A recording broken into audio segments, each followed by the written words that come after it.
Ask yourself honestly, are you chasing the illusion of success? We live in an era obsessed with one single word: abundance. It's whispered on podcasts, shouted from self-help stages, and packaged neatly into books promising endless wealth, zero stress, and ultimate comfort if you simply manifest it. The world tells you abundance is the perfect bank account balance, the frictionless life, the power of thought controlling your environment. It's a beautifully marketed idea, promising that the divine, or the universe, exists primarily to serve your material desires. But here's the spiritual crisis this thinking creates. By defining abundance as physical ease and comfort, we have dangerously lowered the bar for what God offers us. This worldview doesn't require critical thought. It requires passive consumption of positive affirmations. It promises a kingdom of convenience, blinding us to the true, demanding, and often counterintuitive abundance offered by Jesus Christ. The Christian faith is being quietly infected by this materialist philosophy. We confuse biblical peace, a deep, rooted anchor that holds fast in a storm, with cultural comfort, which is simply the absence of the storm. If your definition of abundance is rooted in not having any problems, then you are setting yourself up for a profound collapse. This is not just shallow. It is a distraction from the deep, historically grounded truth of the Scriptures. The true call of God is not to a comfortable life, but to a radical, costly, and critically engaged discipleship. If you are not thinking critically about what the world is selling you, you are already accepting a counterfeit, and you are fundamentally unprepared for the urgent realities of the prophetic timeline. Tonight, we expose the fraud and reclaim the radical riches of Jesus. To understand genuine abundance, we must look at the source, Jesus Christ. What did he promise abundance of? Was it coin? Was it convenience? Absolutely not. When Jesus said, "I have come that they may have life, and have it to the full," John 10:10, he was not referencing Roman denarii or a comfortable villa. He was speaking into a world under brutal occupation, where his followers were facing persecution and material loss. He was defining kingdom abundance, an overflowing, non-diminishable life in him, regardless of external circumstances.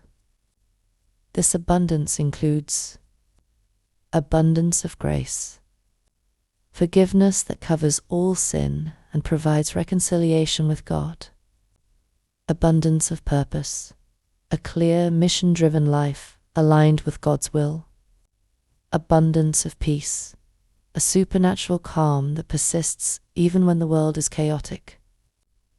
Crucially, Jesus consistently warned against the materialistic, abundance mindset the world sells. Watch out. Be on your guard against all kinds of greed. Life does not consist in an abundance of possessions. Luke 12:15. This is a direct, historical counter-narrative to modern manifestation gurus. He taught us to critically evaluate where we place our treasure. The New Age mantra says, focus on the physical to change your spiritual. Jesus says, focus on the spiritual to radically redefine your physical. The truth is, true biblical abundance often demands sacrifice. It demands less comfort. It demands that you give away your resources, not desperately cling to them. This critical, countercultural teaching is the bedrock of discipleship. If your abundance mindset never requires you to give, sacrifice, or endure inconvenience. Then you are following a philosophy of the flesh, not the powerful, abundant life Christ offered. You must be willing to critically examine your own motives. Are you seeking God, or are you seeking the stuff you think God owes you? This differentiation is vital for prophetic clarity. The final and most urgent aspect of biblical abundance is the abundance of wisdom and discernment. Our core directive demands that we understand the urgency of the prophetic timeline. The little season, the new age. Abundance mindset is a profound distraction from this urgency because it anchors your hope in the stability and comfort of this present world system. If you believe your ultimate success is tied to your 401k and your nice car, you will be utterly uncritical and terrified when the world system begins to shake. True Christian abundance, rooted in the teachings of Christ, prepares you for the shaking. It gives you the critical foundation to stand firm. When cultural comfort is stripped away, it teaches you that your real wealth is not what the world can give you, but what the world cannot take away: your relationship with God and the wisdom of His Word. The greatest abundance we need right now is the ability to think critically, to discern historical truth from cultural fantasy, and to recognize the signs of the times. Stop repeating shallow affirmations and start diving deep into the historical, prophetic, and theological richness of Scripture.